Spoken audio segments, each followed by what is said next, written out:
পূরণ করার জন্য প্রতি সপ্তাহে একটু একটু করে জাকাত দেই। আচ্ছা, কিন্তু আমি কিন্তু অনেক বড়লোক বাড়িতে কাজ করেছি, তারা কিন্তু আপনাদের মতো প্রতি সপ্তাহে জাকাত দেয় না। এভাবে বলো না সোহেল। আমরা যেদিন থেকে জাকাত দেওয়া শুরু করেছি সেদিন থেকে আমাদের আর্থিক কোনো সমস্যা হয়নি, বরং আমাদের সম্পদ আরও বেড়েছে। জাকাত ইসলামের এক গুরুত্বপূর্ণ রোকন। আমাদের ধর্মে আছে, ঈমানের পর সর্বাধিক গুরুত্বপূর্ণ ইবাদত হচ্ছে সালাত এবং জাকাত। তুমি কি জাকাত দাও? ম্যাডাম, মিথ্যে কথা বলবো না, ওভাবে দেওয়া হয় না। এটা তুমি কি বললে সোহেল?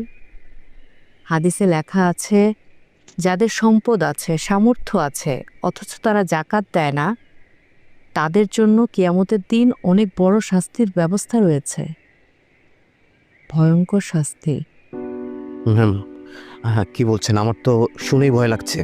শোনো, আমাদেরকে আল্লাহ যে সম্পদ দিয়েছেন তাতে শুধু আমাদেরই অধিকার নেই, তাতে গরিব দুঃখীদেরও অধিকার আছে।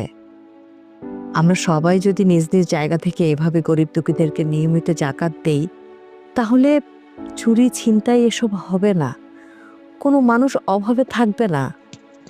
আমাদের সবারই উচিত নিজ নিজ জায়গা থেকে যার যতটুকু সামর্থ্য জাকাত দেয়া। ম্যাম, কষ্ট করে ইনকাম করে তো, তাই হয়তো দেয়া হয় না। আল্লাহ তো বলেই দিয়েছেন, তুমি তোমার কষ্টার্জিত উপার্জন গরিব দুঃখীদের দাও, আমি তোমার সম্পদ আরো বাড়িয়ে দেব। বুঝতে পেরেছি ম্যাম। আচ্ছা, ফায়েজের তো স্কুল ছুটির সময় হয়েছে, তোমরা কি তোমাদের লোক পাঠিয়েছো ওকে আনতে? জি ম্যাম, লোক পাঠিয়েছি। ঠিক আছে। Thank you ma'am.